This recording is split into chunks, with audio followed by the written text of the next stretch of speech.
On into Heat 2. If you missed that one, this was electric. This was fantastic. We already talked about Tayson's back-to-back, but he did it again with style too. That's why we have to keep an eye on him going into this. And there's some interesting things about him. We saw a sneak peek about that landing spot, and that's where our previous FNCS Invitational Solos champion came from. His duo partner, Janice. And Janice is playing today too, so these guys will have to face off against each other at the same drop spot in the same end games, and it's unpredictable as to what will actually end up breaking down. There's another player too in that Heat. It was Kinzel. They ended up dueling. Also somebody who came out of Steamy Stack, so we'll have to keep that in mind. But moving into Heat 3, this is something that caught a lot of people by surprise. Why? Because Xweez, while he has been pretty consistent overall, his placements in FNCS and other tournaments like that, nobody expected what he did throughout the qualifiers. Nobody expected a second place on day 3, into a first place on day 4, into a first place in the Heat yesterday. The most surprising performance by far, absolutely, and the most impressive in style. XP's always puts themselves into positions where he can show his flair, show his aim, and give us a good insight to what shots he likes to take. All these shots always culminate to a win. Just look how fast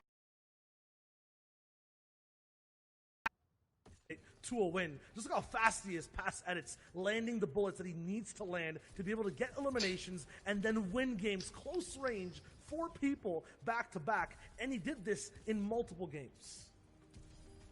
And that's not all. While Xweez might have dominated his heats, there's still one more. To find the last 25 players, we had to go to one of the most difficult ones overall. There was players like Mongrel in the next heat. There was players like Reason. And those two have been going back-to-back against each other for quite some time, starting from the day 1 3 weeks ago. But Reason showed up again. And even though they dueled and took first and second in this heat, Reason seemed to come out far and ahead. The champion of that heat, and for one reason, I think, no pun intended, the Holly had this uncontested drop spot. With no one fighting you down early game, you have a huge advantage on playing the rest of your game out, going for position, going for win. That being said, though, Reason and Mongrel are going to be able to battle it out once again here today in these grand finals, and it's the final round for these guys to wrap up their stage. And the important thing to know from Reason, he did win back-to-back in Heat number 4 yesterday against players like Latwig, who had even Kit Shockwave launcher to try to put him down. He does not care and will go for the biggest streak of 2 back-to-back games in terms of eliminations and wins. So that total amount of points, ridiculous from Reason. We'll have to see if he's in form today. That's the biggest question across the board, right? Who is in form? A lot of these players, they already know the field. They've already scouted each other out, and just like we've done our research, they have too. Now the question is, who will hold strong and who will walk away the champion? With that being said, guys, it is time to get into the first game of the day here in EU. So let's get ready to toss it over to our casters. We've got Clay Staling and Sundown to take us through all the action. Gentlemen, over to you. Ladies and gentlemen, boys and girls, Jonesies, Bonesies, he's, she's, theys, and thems, welcome to the first game of the FNCS Grand Finals in EU, and I hope you got your popcorn ready, whether it's literally or the emote in Party Royale, because this game is about to be a blast.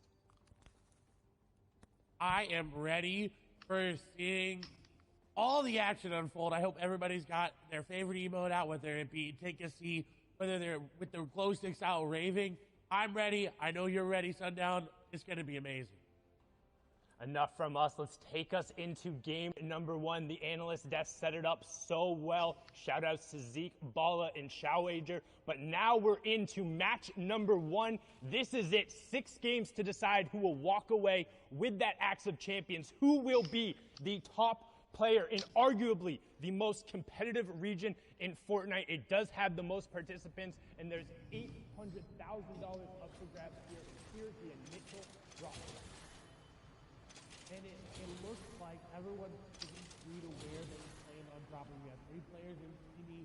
We've got only 1 or 2 players there in Caddy Quarter, and 4 in Lazy Lake that we've seen time and time again from Europe. And of course, we've got Rezon and Holly Hedges, and it seems like he may be alone. And one of the best comments I think I saw coming out is, wow, everyone is really scared of Rezon. And if you look at some of those early game drop spots, both in heats and I'm assuming now in the grand finals, everyone stays really far away from him. And you can see that in the bottom right-hand corner on the map. Not a single triangle remotely close to him representing another player.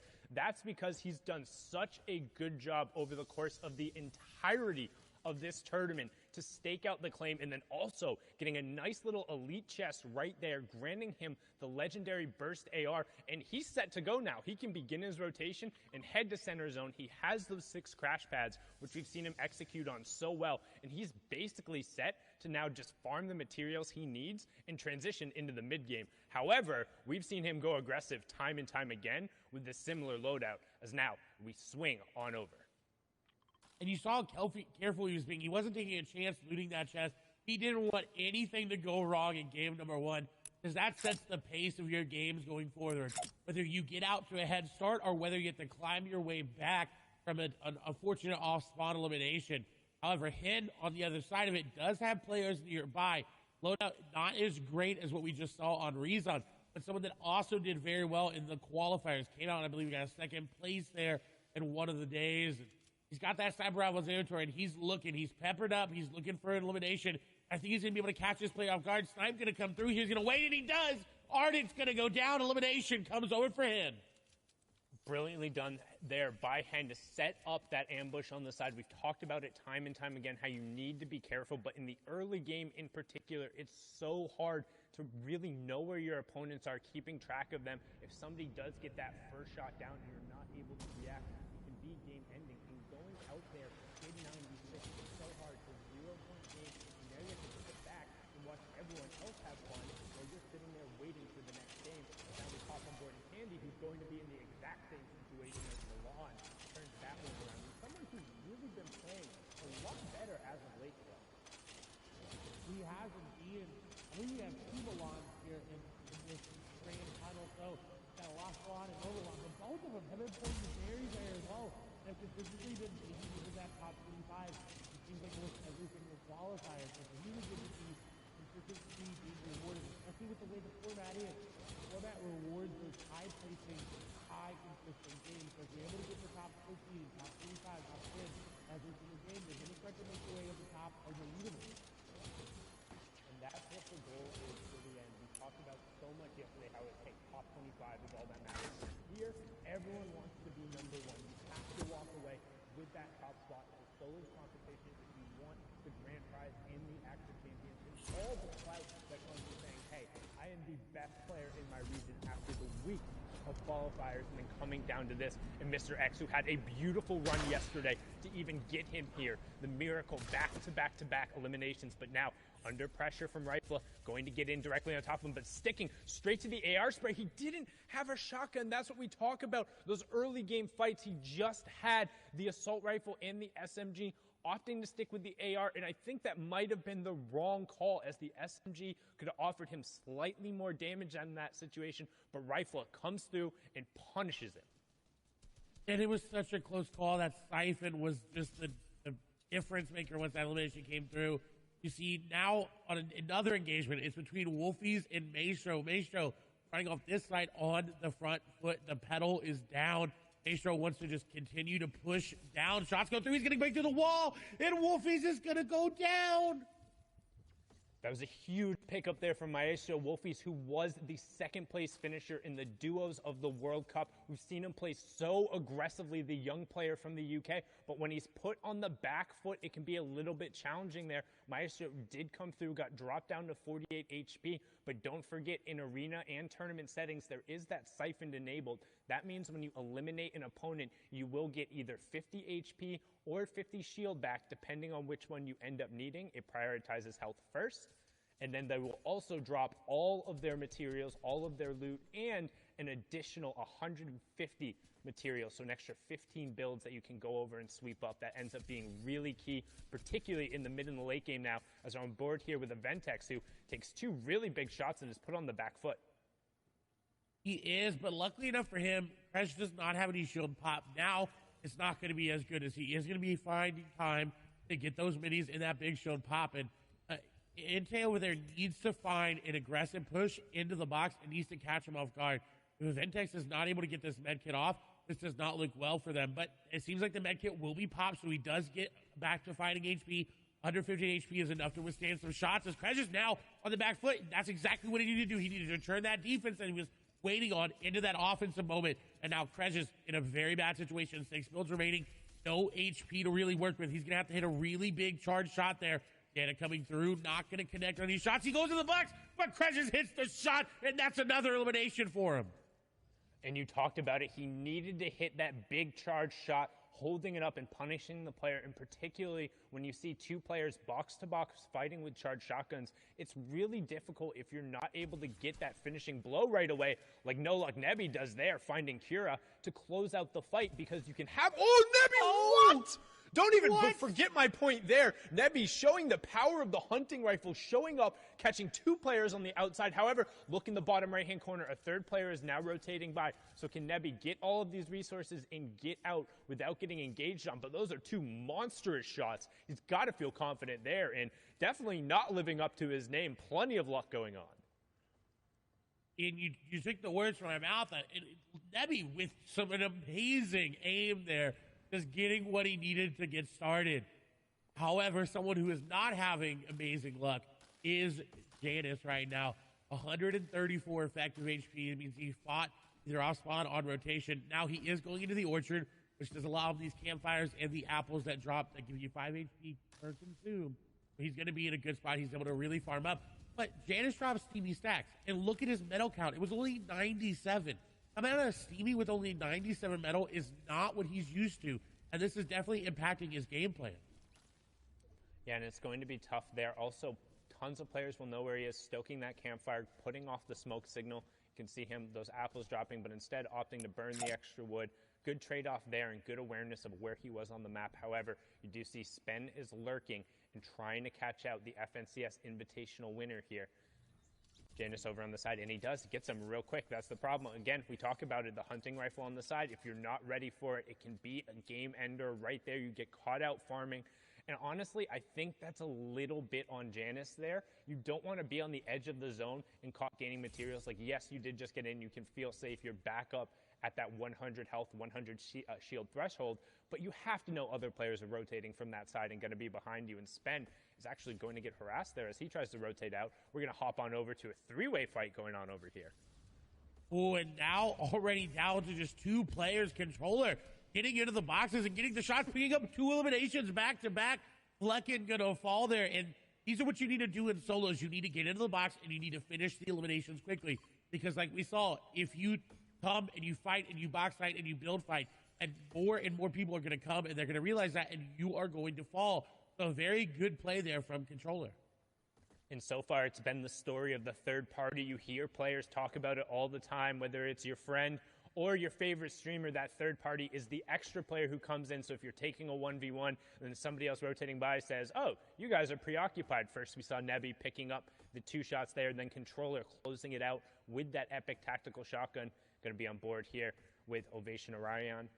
We've seen him pull off a number of plays, but again, really good at kind of those ambush-style tactics, as you can see here, trying to set up a little bit on this player who's rotating in front of him. You can see the map in the bottom right-hand corner. That is the next storm zone revealed, so you can see we're pulling a little bit central. We're just kind of south of the authority, or just over the authority, with a little bit of a southwestern side there. So most of the players will have time. The Slurpy Swamp players will have tons of priority, and Storm Surge has just turned on, which is something you might not be familiar with if you're watching there. So Storm Surge is actually on in every game, but is only activated when you're above a certain number of players left. That number of players for the third zone is 70. So with 83 players currently left, 13 will be impacted.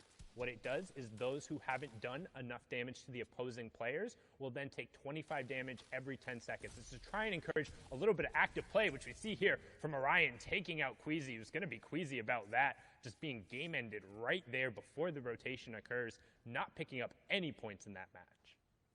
And what a smart play. He went in different angles and didn't just crash pad off the top, because he knew Queasy would have been expecting that, and found an angle, got in the box, got the elimination.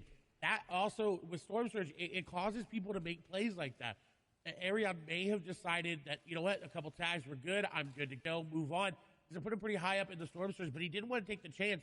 He wanted to make sure he was above at least 100 damage on the threshold. So he decided, I got to go in. I got to get to the box, because when Storm Surge starts hitting you, nobody's going to let you shoot them. No one's going to let you even look at them. They're going to be sitting in their boxes. They're going to sit there and wait and not even open windows, not even make any movements, because they know, hey, that guy's getting hit by a big purple lightning bolt. We can't attack him. All of a sudden Phoenix is actually going in, but maybe a little bit of a misplace, he gets eliminated. Gets punished right away, and Tigwe has everything you could possibly want for a box fight there. I mean, just look at the loadout, having the epic tactical shotgun, the epic burst AR, crash pads, plenty of shields. So Phoenix might have felt a little pressure to go in and create some space, but Tigwe punishing very succinctly there. And now he's on board. The launch, 7-4. He's got in and off.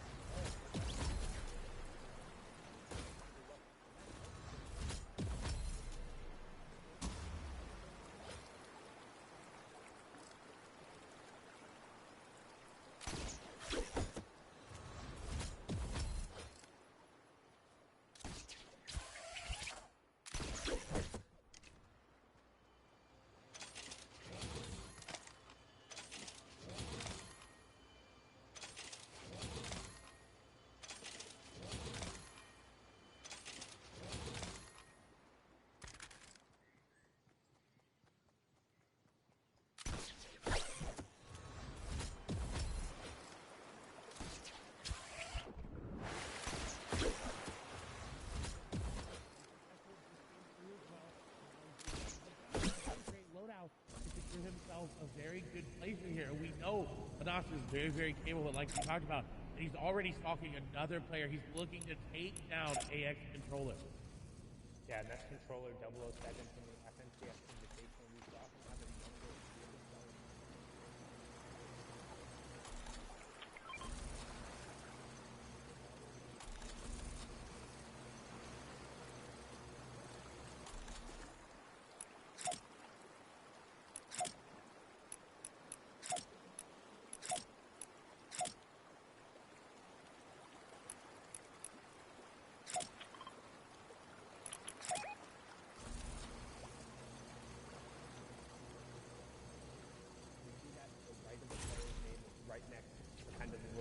There, and that will represent 1 point every single time as they go through. Additionally, you're worried about them picking up placement points. In this format, the first one occurs after 25 players have gone down, then the next one occurs after 50 players have gone down, then it's every 10 and 5 players. So when somebody ends up falling in 41st or 31st or 26th, that's a huge changeover.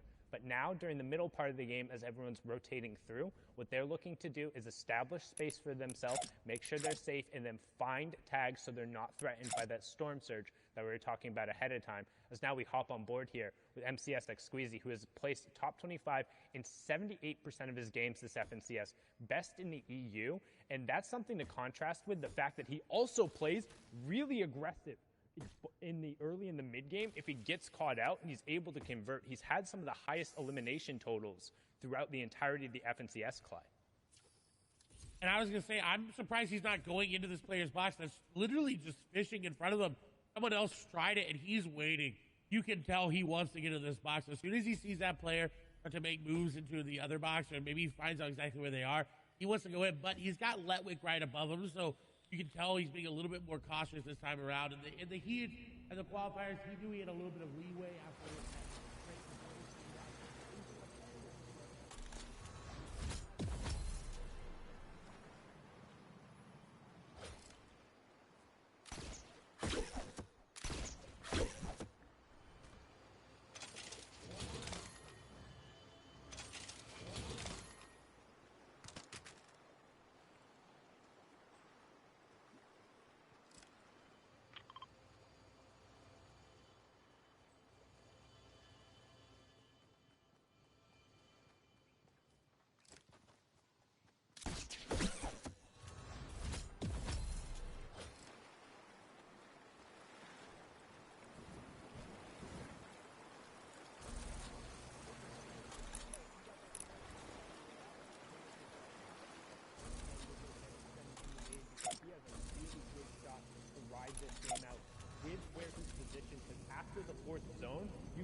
want to head super central. So all of a sudden, if that half-in, half-out zone pulls to the south and is on this high ground, and he has all the shockwave launcher plus a launch pad plus the mythic charge shotgun, it's going to be really difficult to force him out of a priority position. He's going to be somebody to watch over the course of this game who's going to impact the other players around him.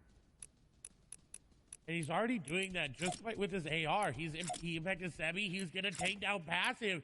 And this is very, very good for him because he doesn't have to go too aggressive to get these eliminations. They're kind of being handed to him here as he's just taking a grasp of his surroundings, looking at every possible angle and getting eliminations. And speaking of that, Mr. Savage going to pick up elimination there onto for Stokey.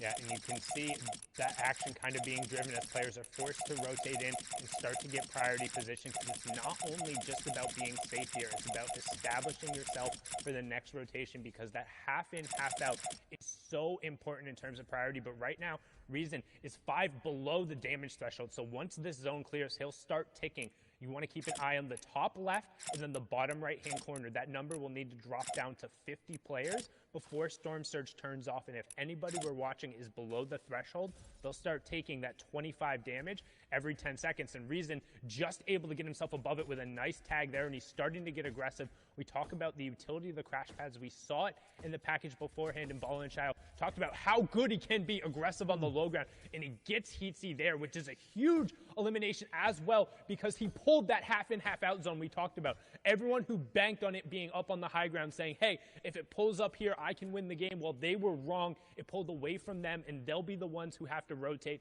as we hit top 50, meaning Storm Surge turns off, second round of placement points goes through, and everyone is going to be rotating now. And you saw Savage just waiting with that edit open. He was looking for any possible angle to pick up an elimination. Lois as well. He's kind of fashioned himself a little bit of a base here that's got these pyramids edited in a nice way so we can see down on players rotating. And this is where you want to be. If you do pull half in, half out, you want to be looking for players. You don't want to be exposed because obviously that you could get sniped like Flois might do here. Some people, Mongrel picks up an elimination as well, so he's still here in this game and still fighting as well. As Flois is trying to snipe somebody out of the sky and was not able to hit it, but a valiant effort. Valiant effort, but just a little wide. Might have given him a haircut, but not going to connect. No Storm Surge tags in play there as we see Kami pick up a huge elim. Flois trying to get involved here, finds the first tack shot, gets the second onto Vadil, who had picked up Savage. So Savage, again, going down early, only picking up an elim and the 2 placement thresholds. 3 points for him there. As we continue through, you can see Flois and Scribb still in.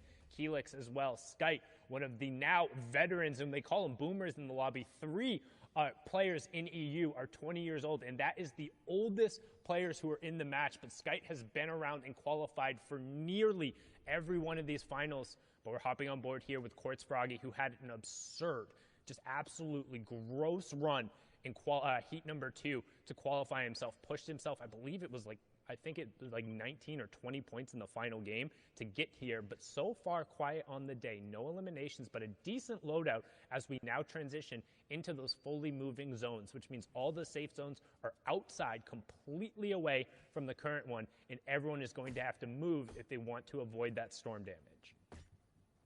And luckily for him, it seems like it's pulling towards him, so he doesn't have to invest those crash pads right away. He can look for eliminations, as you see, sitting in the cone, allows him that opportunity to find these eliminations as well. You see, just bouncing away through the crash pads, doesn't have to worry about it. He's going to fall there in the beat.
start here in June, really coming out with a nice flow. Flois finding himself the victory royale. Guys, this final fight between Froggy and Flois, both players walk into that 1v1 with 5 eliminations. The elim and the victory royale is going to be that 4-point swing. This is gonna be a good tone setting for the rest of the competition. We saw it in every region, right? 1 point matters, and that's a 4-point difference for that win and the elim. The coolest thing, though, to me was the versatility for Flois and how he was playing every single engagement differently and using his entire kit to be able to hold first overall in Europe right now. 6 eliminations, 20 points, and that victory royale. Yeah, but there's also other people lurking near too, and with only the first game, don't forget there's 6. People are starting to establish themselves. I see Hen in 3rd place right now with 15 points, a sign that he could actually be on that hot streak. Hen, a very hot and cold player. Letwick, though, played significantly well yesterday, and he's there again in towards the top placements, and also with a couple elims to put himself in 4th place, but Kinzel too.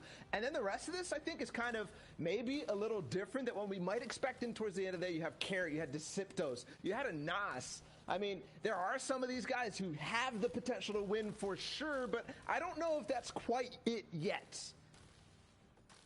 Yeah, I think at the top, I mean, obviously this is such a strong start. 20 points for Flois. Now, he's off the line, but he needs to take that next step and turn this into a full-on sprint toward the end. Is this the momentum he needs to do this, though?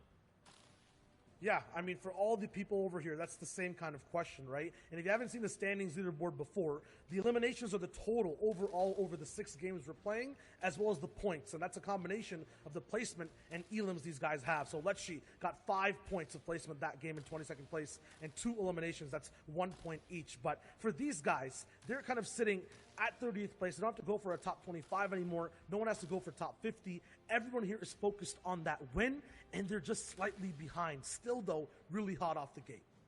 Yeah, there's a lot of different things that people have to figure out on this first game. There are a lot of things and changes to what people might have been expecting. The plan, Zeke, you talked earlier about how these guys are all starting to do their research and whatnot. It shifts a little bit in grand finals. People start to make decisions and play with the mind a little bit of each other to, force things that you might not be comfortable with. A lot of that is going to dictate that drop spot, right? And how that could, I mean, we're talking about 100 of the very best in the world. If I'm going somewhere and my peer is going somewhere that I'm used to playing with and against, that is going to dictate my play and theirs.